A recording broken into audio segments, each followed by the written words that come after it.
We provide you the platform to turn your dreams into reality. Give wings to your aspirations with KR Mangalam University. Madhurendra Kumar इस वक्त पहलगांव में हैं। उनसे जानने की कोशिश करते हैं कि दिल्ली से लेकर कश्मीर तक क्या हलचल है। कल पीएम ने सेना को खुली छूट दी, इसके बाद सीमा पार यानी पाकिस्तान में क्या हैं हालात। मधुरेंद्र हमारे सहयोगी जुड़ रहे हैं जो लगातार डिफेंस मामलों को कवर करते हैं। मधुरेंद्र, क्या कुछ जानकारी आपके पास?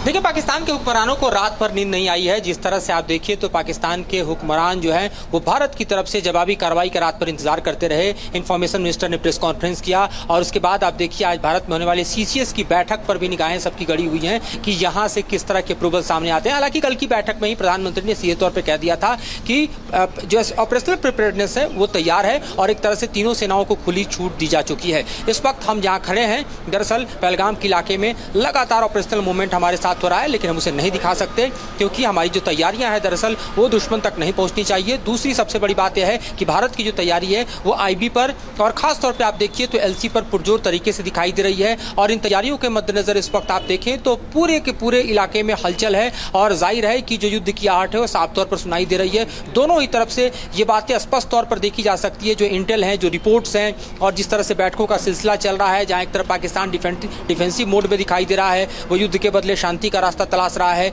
यूएन के साथ जो बातचीत है दरअसल शहबाज शरीफ की, वो भी अपने आप में बतलाने के लिए काफ़ी है कि किस तरह से जो ये वॉर है दरअसल उससे मुंह मोड़ने की कोशिश जो है वो पाकिस्तान करता हुआ दिखाई दे रहा है। लेकिन सीधे तौर पर देखें तो भारत में बैठे हुए लोग कब तक पाकिस्तान के आतंकवाद की जो आतंकी हमले हैं वो झेलते रहेंगे, कब तक निर्दोष मारे जाते रहेंगे, कब तक यहाँ पर जो है वो इंसानियत हलाक होती रहेगी। तो ऐसे में जो आतंकी आका हैं उनको पुरजोर तरीके से अगर जवाब नहीं दिया जाए तो ये अपने आप में हम कह सकते हैं कि भारत के ऊपर भी सवाल खड़ा होगा। और इसीलिए इस वक्त न सिर्फ आप देखिए तो टैक्टिकल कार्रवाई बल्कि एक ऐसी अंतिम कार्रवाई करने की तैयारी हो चुकी है जिसके बाद पाकिस्तान का आतंक जो है वो सर न उठा सके, मधुरेंद्र कुचल दिया जाए। कल एक के बाद एक दिल्ली में कई बैठकें, आज सुबह सीसीएस, सीसीपीए, सीसीईए, क्या उसी दिशा में बढ़ रहा है भारत?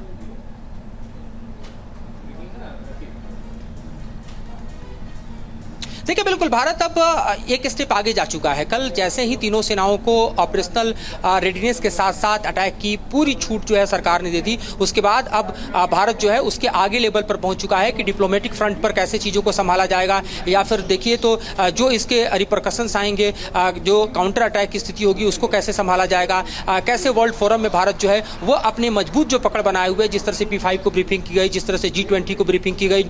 चाइना भले ही पाकिस्तान के साथ हो लेकिन वो भी कह रहा है कि शांति बरतनी चाहिए। तो जाहिर तौर पे आप देखिए तो भारत के इस रुख से कहीं ना कहीं दुनिया जो है वो सहमत दिखाई दे रही है कि पाकिस्तान जो कि आतंक का सबसे बड़ा टेरर हब है उसको इस वक्त अगर सबक नहीं सिखाया गया तो ये नापाक मंसूबे और ज्यादा फलीभूत होंगे। लिहाजा भारत के साथ देखिए तो दुनिया की समूची कम्युनिटी है, टेरर के खिलाफ एक तरह से दुनिया एकजुट है और इस हमले के खिलाफ देखिए तो भारत की जो कार्रवाई है उसका पुरजोर समर्थन मिलता हुआ हमें दिखाई दे रहा है। न्यूज नेशन अब व्हाट्सएप पर खबरों की ताजा अपडेट के लिए न्यूज नेशन के इस QR कोड को स्कैन करें।